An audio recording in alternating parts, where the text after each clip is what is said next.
Meus irmãos, meus amigos, que a paz de Jesus Cristo esteja conosco e que as bênçãos de Deus, do nosso Criador, que as bênçãos do nosso Pai, elas possam nos beneficiar a todos. Nós estamos vivendo, de fato, num momento muito difícil.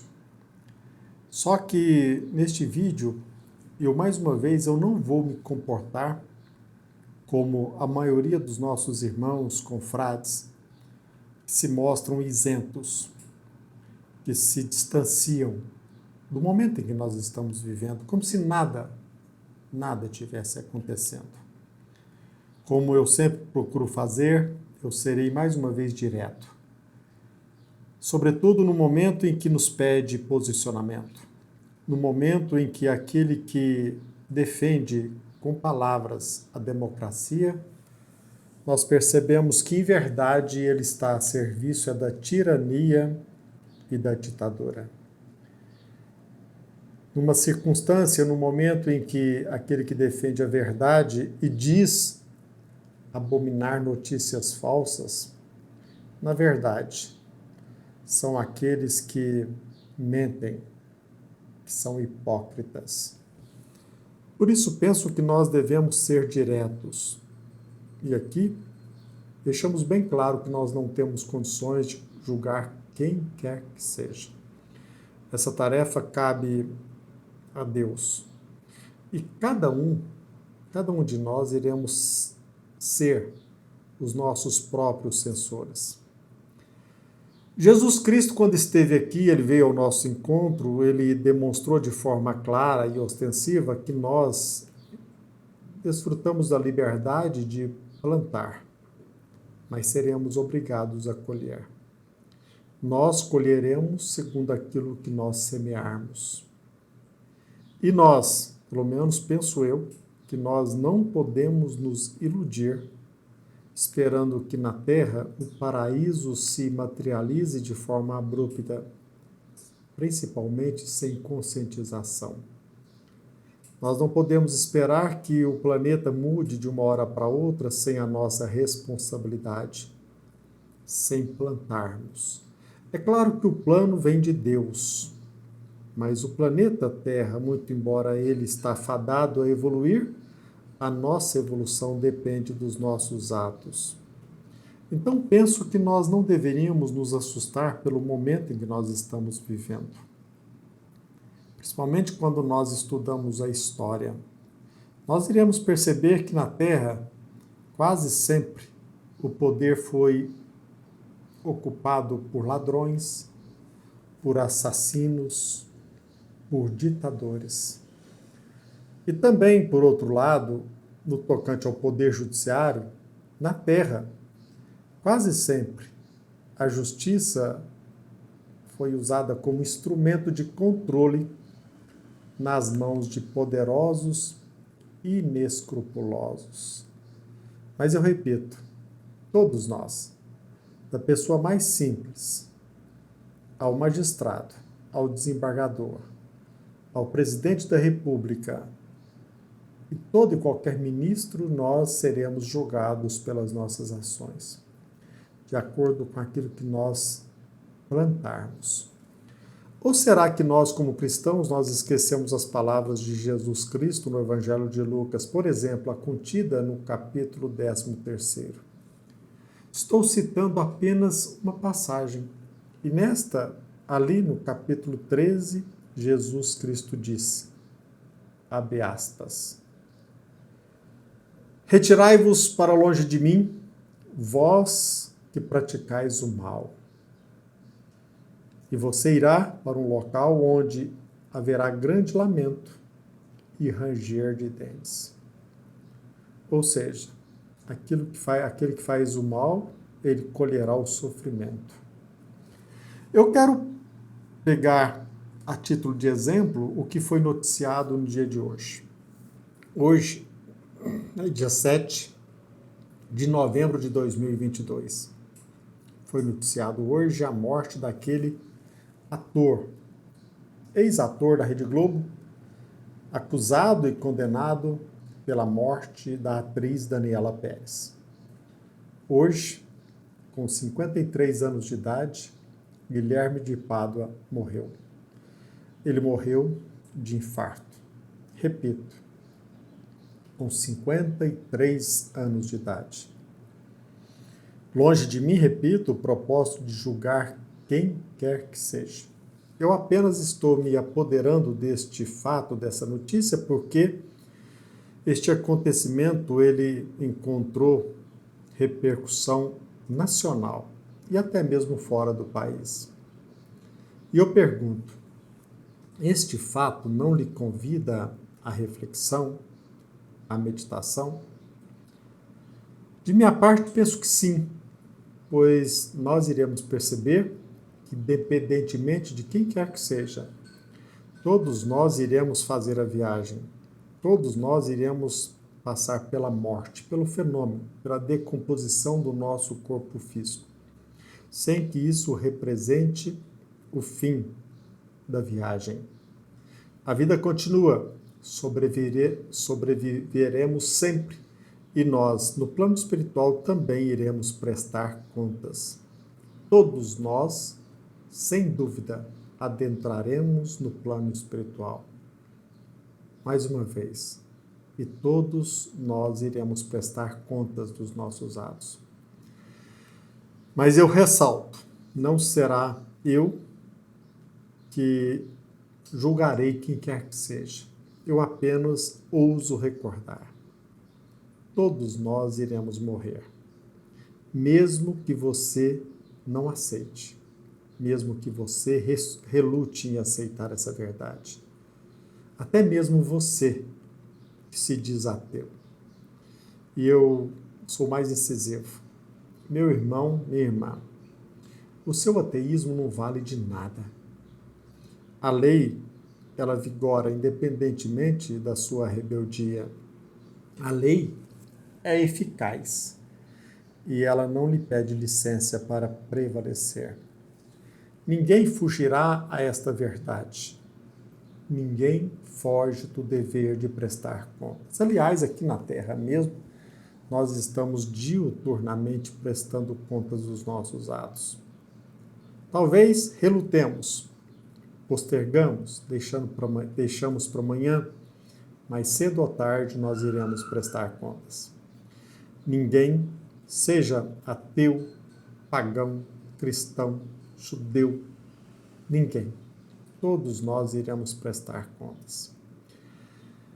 Se você gosta de literatura, você certamente já se deparou com histórias com a descrição de Fénelon, aventuras de Telêmaco com o inferno de Dante. Você certamente talvez tenha como espírita estudado a obra O Céu e o Inferno. Os relatos dos nossos irmãos que já partiram para o plano espiritual nos fornecem apenas uma pálida ideia do futuro daqueles que são criminosos. Quem se lembra, por exemplo, dos relatos daquele que foi rei na Babilônia? O que aconteceu, por exemplo, com o tirano no plano espiritual?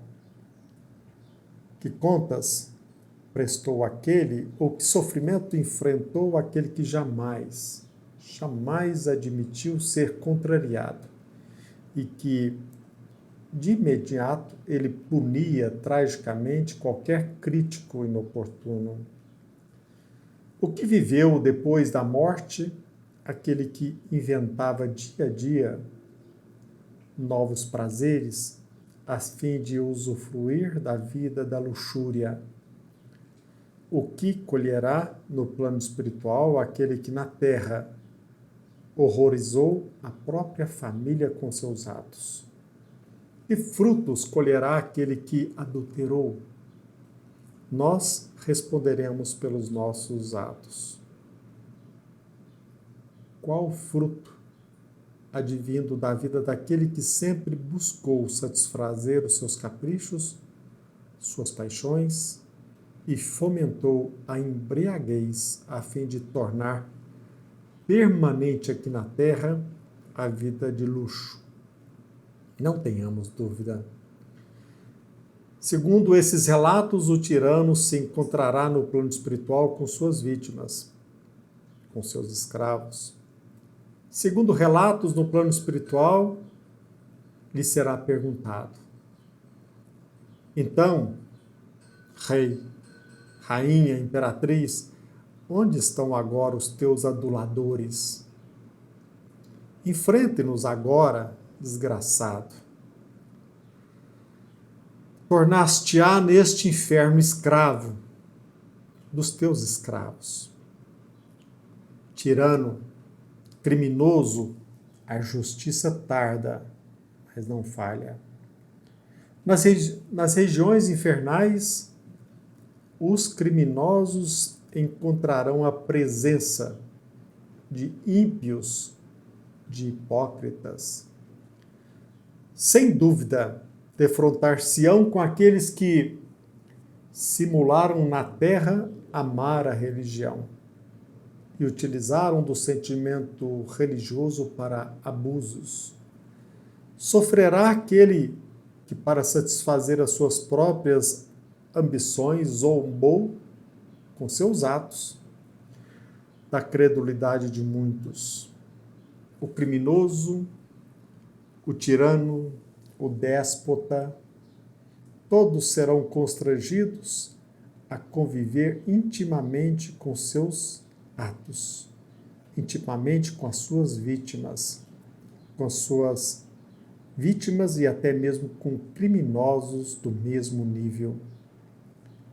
Até mesmo aquele criminoso que na terra foi descondenado, aquele que foi absolvido, certamente ele conviverá intimamente com rebeldes, com ingratos, com mentirosos, com aduladores, com críticos perversos, com aqueles que na terra buscaram enodoar, zombar a mais pura virtude, aqueles que mentiram, mesmo em nome da democracia, aqueles que mentiram levantando a bandeira da verdade.